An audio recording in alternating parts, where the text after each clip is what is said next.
8년 전에 덩케르크라는 영화가 상영됐어요. 감독은 크리스토퍼 놀란.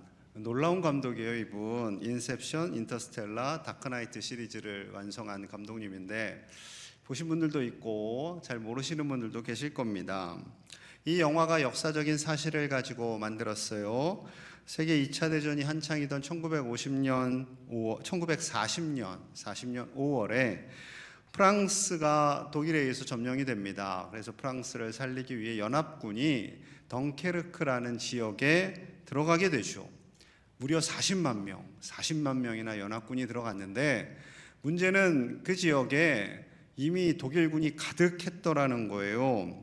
이제 저기 지도 보시면 동그라미 친 지역이 덩케르크입니다. 뒤쪽엔 바다가 있고요. 앞쪽에는 독일군 기갑부대가 무섭게 포위망을 좁히고 있었고 하늘에는 공군 폭격기가 나타나서 완전히 오도 가도 못하게 하는 그런 상황이었던 거죠.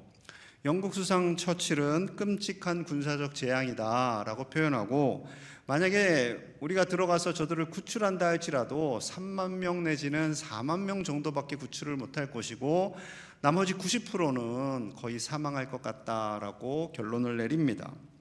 그때 5월 26일 영국 국왕 조지 6세는 국가 기도의 날을 선포합니다. 저 연합군들을 우리가 가서 구출할 수 있도록 하나님께서 지혜 주시기를 각 교회와 가정에서 한 마음으로 기도합시다. 그렇게 선포를 해요. 그때만 해도 좀 영국 교회가 괜찮았거든요. 그런데 놀랍게도요, 정말 기적 같은 일이 벌어집니다. 히틀러가 갑자기 군인들 진격 금지, 정지 명령을 내려요.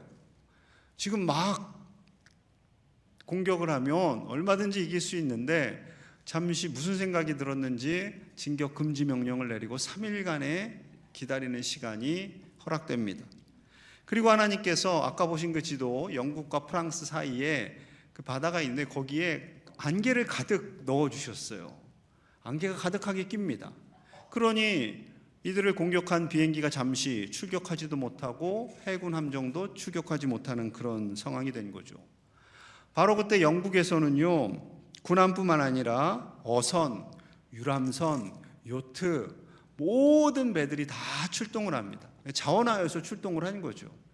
그래서 연합군을 구출하는데 구출된 인원이 무려 33만 8천 명입니다. 33만 8천 명. 잘하면 3만에서 4만 정도 구출할 수 있을 것이다 라고 했는데 거의 10배에 가까운 33만 명이 구출이 된 거죠. 그래서 이 사건을 덩케르크의 기적 이렇게 표현을 합니다. 이 사건을 보는 시각은 뭐 여러 가지겠죠. 운이 좋았다, 뭐 영국이 열심히 했다, 뭐 자원하는 어선들의 영향력이었다라고 할 수도 있지만 이 세 가지 조건이 모두 맞기 위해서는 하나님의 일하심이 아니었을까. 교회는 그렇게 바라보고 있는 거죠. 하나님이 일하신 거죠. 여러분, 우리도 살아가다 보면 이런 어려운 위기들이 종종 찾아옵니다. 크든 작든 여러 위기가 찾아올 때 때로는 어떻게 이 상황을 벗어나야 할까 고민될 때도 있고 두려울 때도 있고, 심지어 우리가 연약하고 힘들 때에 사단은 어떻게 해서는 우리를 넘어뜨리려고 하죠. 오늘 말씀이 그러합니다. 애굽에서 살았던 이집트 백성들, 그들은 처음부터 노예가 아니었어요. 요셉이 총리가 되고 형제들과 아버지를 다 모셔오게 되죠. 70명에서 시작된 인원들이 기하급수적으로 불어나게 됩니다. 요셉이 죽고 요셉을 아는 이집트의 정치인들도 죽고, 그런데 이스라엘 백성들은 숫자가 늘어나고, 그러다 보니 위협을 갖게 됩니다. 저렇게 내버려뒀다가는 이스라엘 백성이 너무나 크게 늘어나서 애굽에게 위험한 존재가 될 수 있겠다 생각을 해서 그들을 노예로 만들어버리죠. 어떤 노예요? 벽돌 찍어 나르고 벽돌로 집 짓고 뭐 건물 짓는 노예로 만듭니다. 그러니 이들은 태어나서요, 좀 크면 그 일만 평생 하다 죽는 거예요. 이집트는 절대 뭐 싸우는 방법 같은 거 가르쳐주지 않습니다. 전투하는 방법을 가르쳐줬다가 되려 그들이 돌아서서 이집트를 공격하면 어떻게 되겠어요? 자, 그러니 이들은요, 노예적인 생각에 사로잡혔죠. 할 줄 아는 거라고는 벽돌 만드는 것밖에 없어요. 이것을 잘 아시는 하나님께서 이들이 가나안 땅을 향해 돌아올 때 빠른 길이 있어요. 해안길이라고, 지중해를 끼고 돌아오는 길. 그 길로 오다가 강대국 블레셋과 만나면 도망갈 것이 뻔하니까 돌아서 광야길로 오게 하시는 거죠. 자, 그런데 또 문제가 생겼어요. 8절입니다. 그때 아말렉이 와서 이스라엘과 르비딤에서 싸우니라. 아말렉 족속이 이스라엘을 공격하기 시작했어요. 이스라엘이 노예 출신이니까 그런 소문이 또 파다하게 납니다. 그리고 여자들도 있고 아이들도 있으니까 저들을 공격하면 우리가 이기겠다라는 생각이 든 거죠. 그리고 8절의 시작 부분에 그때 이렇게 시작을 해요. 그때는 언제인가? 1절에서 7절 사이에 있는 내용이 벌어지는 그때, 이스라엘 백성들이 르비딤이라는 지역에 도착을 합니다. 그런데 이스라엘 백성들이 목이 말라요. 물이 없어요. 광야에 물이 없습니다. 사막에 물이 없어요. 모세를 원망합니다. 모세 왜 우리를 이곳에 데려와서 목말라 죽게 하는가? 모세를 원망해요. 모세를 원망하는 것은 곧 하나님을 원망하는 거죠. 그래서 하나님께서 모세에게 명령합니다. 너가 가지고 있는 그 지팡이로 반석을 내리쳐라. 그러면은 물이 나게 될 것이다. 진짜로 물이 났어요. 얼마나 놀랐을까요? 물이 막 펑펑 솟아나서 그들이 다 물을 마십니다.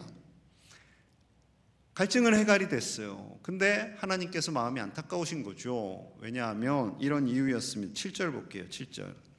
그가 그곳 이름을 마사 또는 무리바라 불렀으니 이는 이스라엘 자손이 다투었으며, 또한인데 조금 번역이 잘못된 거예요. 또한 그들이 여호와를 시험하여 이르기를 여호와께서 우리 중에 계신가 안 계신가 하였음이더라. 이스라엘 백성들이 두 가지 실수를 한 거예요. 잘못을 한 거죠. 그들이 싸웠어요. 서로 싸우고 모세를 향해 싸우고 원망하고 정죄했던 거죠. 그것은 곧 하나님을 시험한 거예요. 하나님께서 수많은 기적과 이적을 베푸셔서 이곳까지 왔음에도 불구하고 하나님이 살아계시면 왜 우리를 이렇게 힘들게 하느냐, 왜 빨리 물을 주지 않느냐 했던 거죠. 믿음이 없었던 거예요. 믿음 점수 빵점. 이 오합지졸과 같은 이런 공동체에 사단이 들어가면요, 계속해서 분란이 일어나고 원망이 일어나고 갈등이 일어나는 거죠. 교회도 마찬가지입니다. 교회 기도하지 않아요? 교인들이 기도하지 않아요? 예배를 쉽게 생각해요?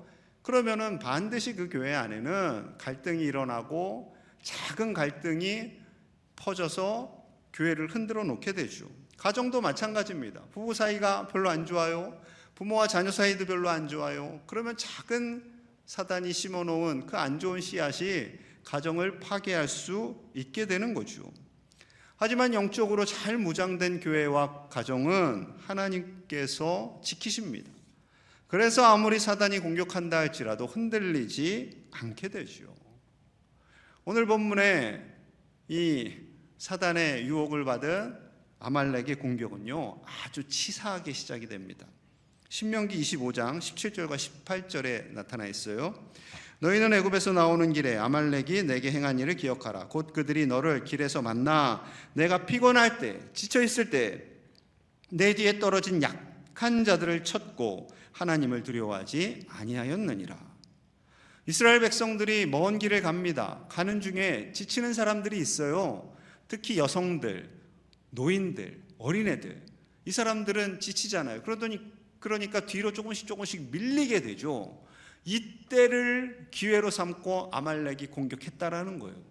이것은 단순한 공격이 아니라 하나님을 두려워하지 않는, 하나님의 백성들을 공격하는 것은 하나님을 두려워하지 않는 아주 악한 행동이었던 거죠. 자, 이에 대해서요, 즉각 대처를 해야 되죠. 가만히 있을 수는 없습니다. 자, 9절 함께 봅니다. 9절 시작. 모세가 여호수아에게 이르되 사람들을 택하여 나가사 아말렉과 싸우라. 내일 내가 하나님의 지팡이를 손에 잡고 산 꼭대기에 서리라. 아멘. 자, 모세는 두 가지를 명령합니다. 첫째, 여호수아, 너가 싸울 수 있는 장정들을 데리고 나가서 싸워라. 싸워본 적이 없는데요. 벽돌밖에 안 만들어 봤는데요. 그래도 나가서 싸우라는 거예요. 둘째, 나는 하나님의 지팡이를 들고 산 꼭대기에 올라가서 기도하겠다. 맨손이 아니라 하나님의 지팡이를 들고 그걸 붙잡고 기도하겠다라는 거예요. 여기서 또 날카로우신 분들은 질문하실 거예요. 아니 목사님, 꼭 이렇게 지팡이를 들고 기도해야 합니까? 그냥 기도하면 안 됩니까? 꼭 손 들고 기도해야 합니까? 찬양하다가 꼭 일어서야 합니까? 안 해도 돼요. 그렇게 안 해도 돼요. 그런데 모세가 이렇게 한 것은 이 지팡이는 자신의 지팡이가 아니라 이 지팡이를 통해서 하나님이 일하셨기 때문에 그래요. 홍해를 가를 때에도, 반석에서 물을 내게 하실 때도 하나님께서 그 보잘것없는 지팡이를 사용하셨기에 모세는 이 지팡이가 나의 지팡이가 아니라 하나님의 지팡이임을 믿고 들고 기도하였던 거죠. 여러분, 이 말씀은요, 우리 역시 우리 삶에 생각지도 못한 어려움, 연약함, 그리고 고난과 고통이 임할 때 어떻게 대처를 해야 하는지를 분명히 말씀해 주시는 거죠. 첫째는요, 지금 처한 환경에서 최선을 다해야 합니다. 맡겨진 일을 열심히 하는 거예요. 자, 10절 상반절 볼게요. 여호수아가 모세의 말대로 행하여 아말렉과 싸우고, 모세의 말대로, 이것은 하나님의 말씀이죠. 여호수아가 싸웁니다. 벽돌밖에 만들어 보지 않은 그 연약한 오합지졸의 이스라엘 백성들과 아말렉과 싸우는 거예요. 이게 도대체 될 것 같아요? 여러분, 제가 한 거라고는 맨날 그 책상에 앉아서 성경 연구하고 설교 타자한 거밖에 없잖아요. 그런데 저희 가족이 식당에 갔어요. 갑자기 이렇게 조폭 문신 있는 분들이 내가 마음에 안 들었는지 싸움을 걸어요. 그래서 애들을 때리고 공격하면 제가 어떻게 해요? 글밖에 안 썼지만 제가 딱 봐요. 싸움을 잘하게 생겼어요. 그래도 가서 맞더라도, 가장이니까 가서 그러지 마세요. 뭐 하는 짓이야? 하고 싸워야죠. 두 번째는 뭐 하라고 그래요? 기도하라고 하십니다. 기도하라. 자, 10절 하반절부터 봅니다. 시작. 모세와 아론과 훌은 산 꼭대기에 올라가서 모세가 손을 들면 이스라엘이 이기고 손을 내리면 아말렉이 이기더니. 자, 드디어 전투가 시작됐습니다. 모세는 산에 올라갑니다. 산에 올라가요. 혼자 간 게 아니라 아론과 훌. 아론은 형님이고 훌은 누님의 남편일 것이라 생각합니다. 자, 이 둘과 함께 셋이 올라간 거예요. 그런데 지팡이를 들고 기도하면 신기하게 이스라엘 백성들이 이겨요. 그런데 이 들고 기도하는 게 힘들잖아요. 그럼 이 손이 부들부들 떨리면서 이게 내려옵니다. 그러면 이스라엘 백성들이 지는 거죠. 산 꼭대기에서 보니까 다 보여요. 여러분, 제가 이렇게 보면요, 여러분들이 말씀을 잘 듣는지 아니면 피곤해서 조시는지 죄송합니다, 다 보입니다. 힘드신 분은 주무세요. 코만 안 고시면 됩니다. 그래서 그들이 이겨나가는 것을 보게 됩니다. 여러분, 그런데 잘 보세요. 전투를 했어요. 그들이 전투를 임했어요. 그리고 이들을 위해서 기도했어요. 근데 기도하면 이기고 기도를 하지 않으면 지더라니까요. 그럼 우선순위가 뭐예요? 기도인 거죠. 둘 다 해야 돼요. 나가서 맞서 싸우기도 해야 되고 기도도 해야 돼요. 그러나 우선순위는 기도라는 거죠. 기도. 왜? 하나님이 도우시니까. 기도가 왜 자꾸 기도하라고 그래요, 목사님? 바쁘고 힘들고 어려운데.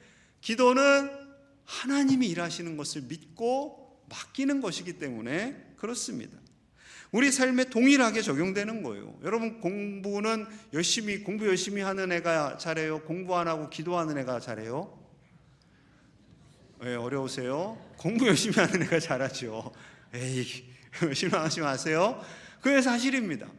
그런데 우리 아이들이 공부하면서 기술을 배우면서 이 땅을 살아가면서 하나님을 경외하며 나아갈 때 어떻게 우리가 다 전교 1등만 하겠어요? 좀 부족한 친구도 있고 연약한 친구도 있지만 주눅 들지 않고 당당하게 하나님의 사람으로 살아갈 수 있다라는 거죠. 그래서 우리는 자녀들을 위해서 기도하고 또 스스로 기도하라 하는 거죠. 여러분, 직장도 마찬가지입니다. 직장 생활 어떻게 좀 평안하십니까? 난 직장이 너무나 즐거워, 너무나 행복해. 직장 가는 발걸음은 최고로 행복한 발걸음이야. 어서 월요일이요. 여러분, 그러십니까? 오늘 밤에 고민이 시작될 거예요. 또 내일 직장 가야 되는데. 아이고, 처자식을 먹여 살리려니, 내지는 남편과 아이들을 먹여 살리려니 가야지. 여러분, 직장 생활은요, 즐거움으로 하면 참 좋겠지만 즐거움보다는 의미와 보람으로 하는 거죠. 의미와 보람으로. 그리고 돈을 많이 벌어서 새끼들한테 물려줘야지, 명품 사야지, 좋은 차 사야지. 이거는 썩 하나님이 기뻐하시는 건 아니죠.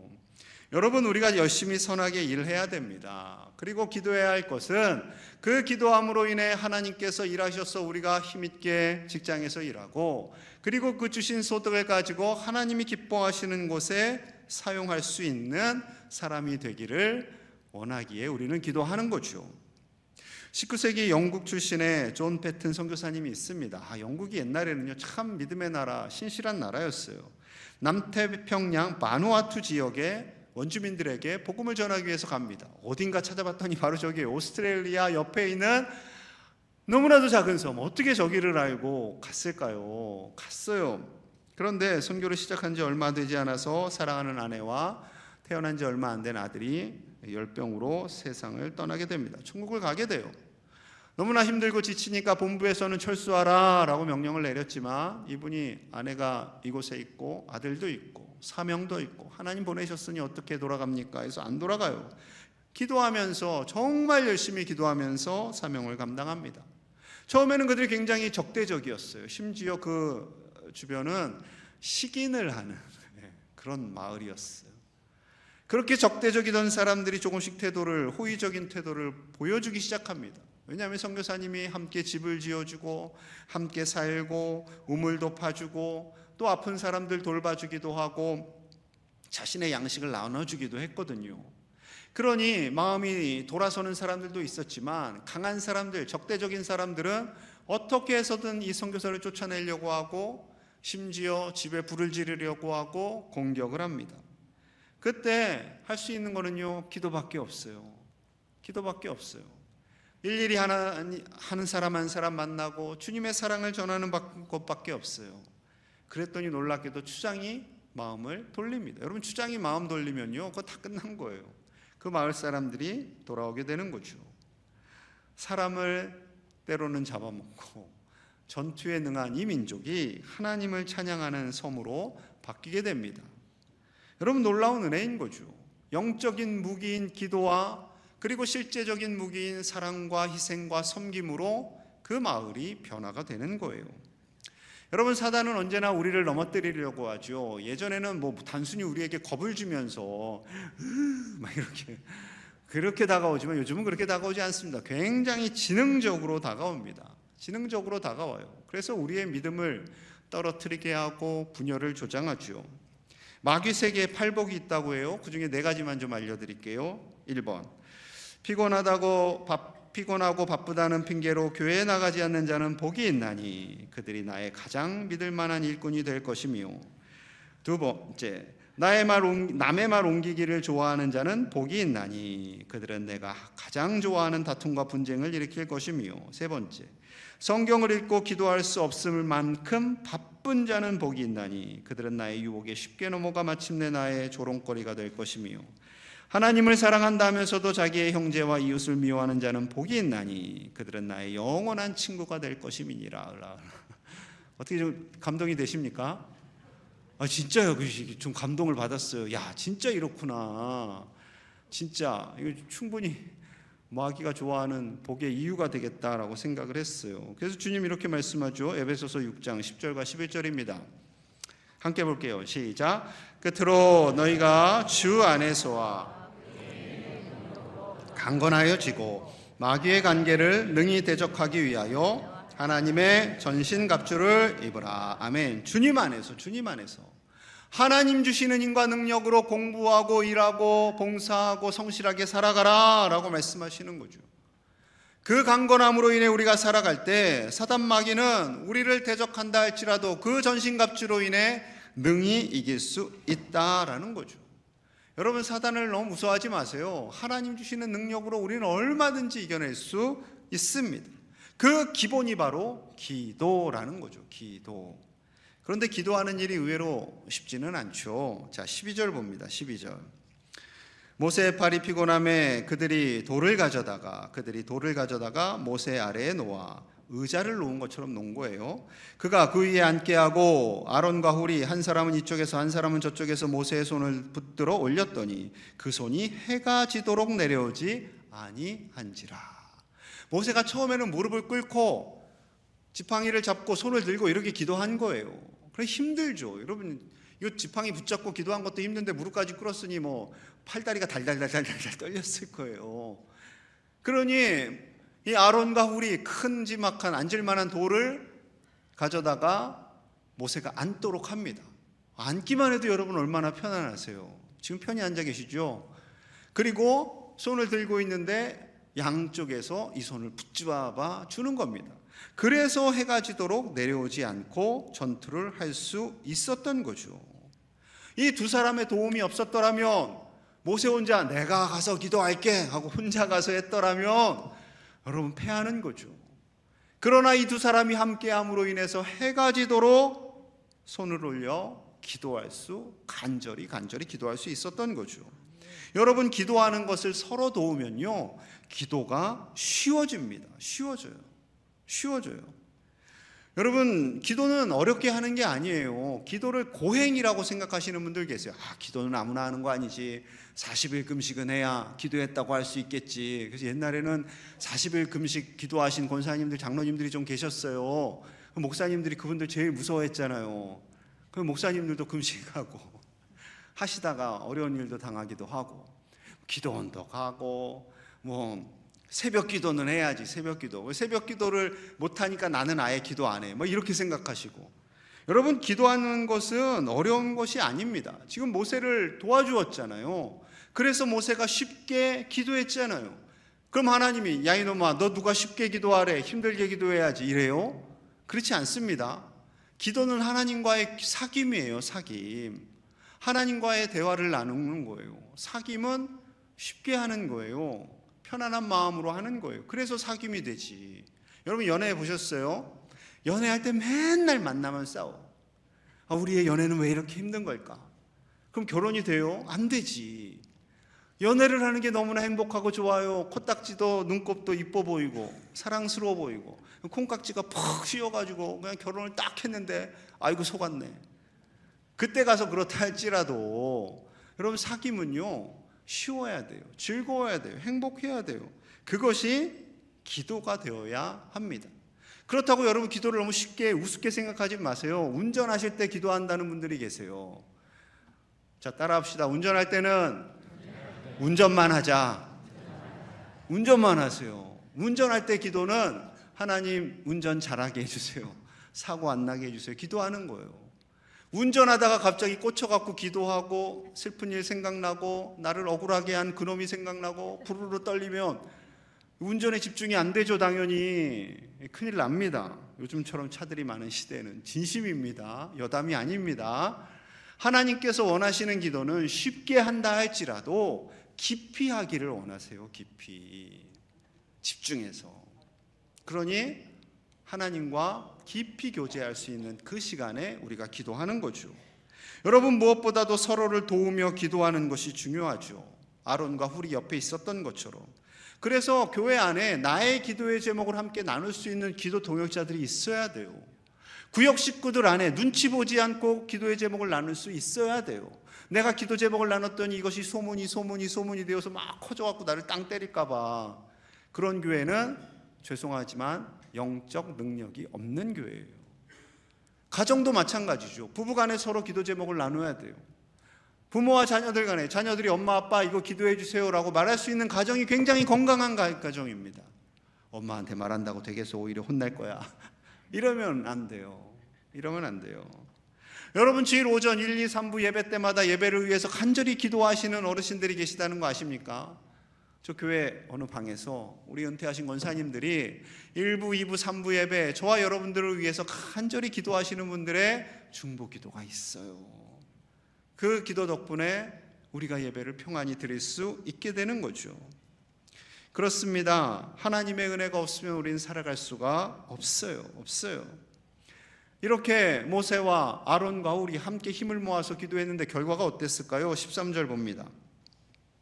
여호수아가 칼날로 아말렉과 그 백성들을 쳐서 무찌르니라. 기도 열심히 했는데 졌더라. 뭐 이러면 속상하죠. 이겼어요. 15절 16절 봅니다. 모세가 제단을 쌓고 그 이름을 여호와 니시라 하고 16절 같이요. 시작. 이르되 여호와께서 맹세하시기를 여호와가 아말렉과 더불어 대대로 싸우리라 하셨다 하였더라. 아멘. 모세가 기도한 그 자리에 제단을 쌓고 하나님께 예배합니다. 여호와 니시, 여호와의 깃발, 승리의 깃발이라는 거죠. 하나님께서 이기게 하셨습니다. 하나님께서 싸우셨습니다 라고 고백하는 겁니다. 그리고 하나님께서 또 맹세해 주세요. 내가 아말렉과 더불어 대대로 싸우리라. 내가 싸울 거야. 우리가 싸웠는데요? 아니죠. 하나님께서 도와주셨죠. 하나님께서 이기게 해주셨죠. 하나님께서 우리에게 지혜를 주시는 거죠. 하나님께서 우리에게 공부할 수 있는 머리도 주시고, 기술을 배울 수 있는 지식도 주시고, 사업을 할 수 있는 방법도 주시고, 가정 안에 평안을 이룰 수 있는 모든 것들을 공급하시는 분이 하나님이십니다. 여러분, 이것이 믿음이에요. 이것이 믿음. 무슨 하나님이 그거를 도와줘? 이러면 죄송한 믿음이 없는 거예요. 하나님께서 도우셔서 우리 자녀들의 앞날, 우리 가정의 앞날 책임져 주시고 우리 교회를 도우시는 줄로 믿습니다. 절대 내가 열심히 해서 내가 잘해서 내가 다 했지, 천만에요. 저는 종종 목사님들, 개척하신 목사님들 중에 실망하는 경우가 있어요. 어느 목사님이 교회를 세우셨다, 종종 이렇게 글이 써져 있어요. 누구누구 목사님 광양제일교회를 세우셨다. 목사님이 세우셨어요? 천만에요. 누가 세웠어요? 하나님이 세우셨죠. 광양제일교회를 시작한 분은 오웬성 교사님이에요. 그러나 세우신 분은 누구예요? 하나님이시죠. 하나님이세요. 우리는 늘 그 생각 가지고 살아가는 거예요. 공부를 시작하게 하는 분은 시작한 사람은 우리지만 그것을 도우시고 하게 하셔서 복 주시는 분은 하나님이신 거죠. 일터에서, 삶의 모든 자리에서 그 마음으로 우리가 기도하며 나아갈 때 하나님께서 반드시 승리하게 하실 줄로 믿습니다. 그 하나님을 의지하시고 그 하나님과 매일매일 동행하시고 그리고 승리하시는 우리 믿음의 가족들 다 되시기를 주님의 이름으로 간절히 축복합니다. 우리 함께 마음 모아서 기도하겠습니다. 하나님, 우리가 이제는 기도하고 공부하기 원합니다. 기도하고 일하기를 원합니다. 기도하고 봉사하기를 원합니다.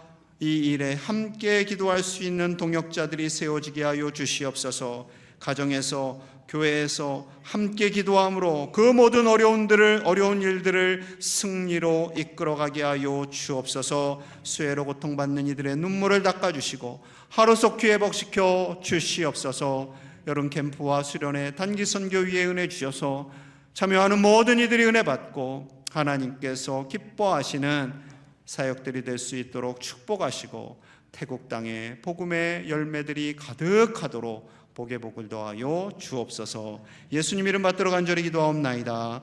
아멘.